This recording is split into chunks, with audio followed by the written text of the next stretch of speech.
السلام علیکم ناظرین، میں ہوں رضوان یونس۔ آج میں آپ کو ایک واقعہ سناتا ہوں۔ ایک دفعہ کا ذکر ہے کہ ایک چور نے ایک دکان سے چینی کی بوری چوری کی، اور وہ بوری چوری کر کے اس کا گزر ایک کنویں کے قریب سے ہو رہا تھا کہ اس کا پاؤں پھسلا اور وہ بوری سمیت کنویں میں گر گیا اور مر گیا۔ صبح جب لوگوں نے پانی نکالا تو وہ پانی میٹھا تھا۔ انہوں نے اندر دیکھا تو ایک بندہ مرا ہوا تھا۔ انہوں نے یہ سمجھا کہ یہ کوئی اللہ کا ولی ہے جس کے سبب یہ پانی میٹھا ہو گیا ہے۔ انہوں نے اس چور کی تدفین کی اور اس کا مزار بنا دیا، اور مزار کا نام رکھا پیر کنویں والی سرکار۔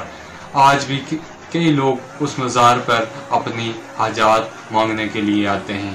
بات کرنے کا مقصد یہ ہے کہ آج ہمارے معاشرے میں جہالت بہت عام ہو گئی ہے۔ ہر آدمی اندیکھی سنی سنائی بات پر یقین کر لیتا ہے اور اسی بات کو آگے پھیلاتا ہے۔ یہ کسی معاشرے کی پستی کی آخری انتہا ہے۔ بات کرنے کا مقصد یہ ہے کہ ہم سنی سنائی باتوں پر یقین نہ کریں، تحقیق کر لیا کریں۔ کسی چیز کی جب ہم تحقیق کریں گے تو اس کی اصلیت ہمیں پتہ لگ جائے گی۔ اللہ تعالیٰ آپ کا اور میرا حامی اور ناصر ہو۔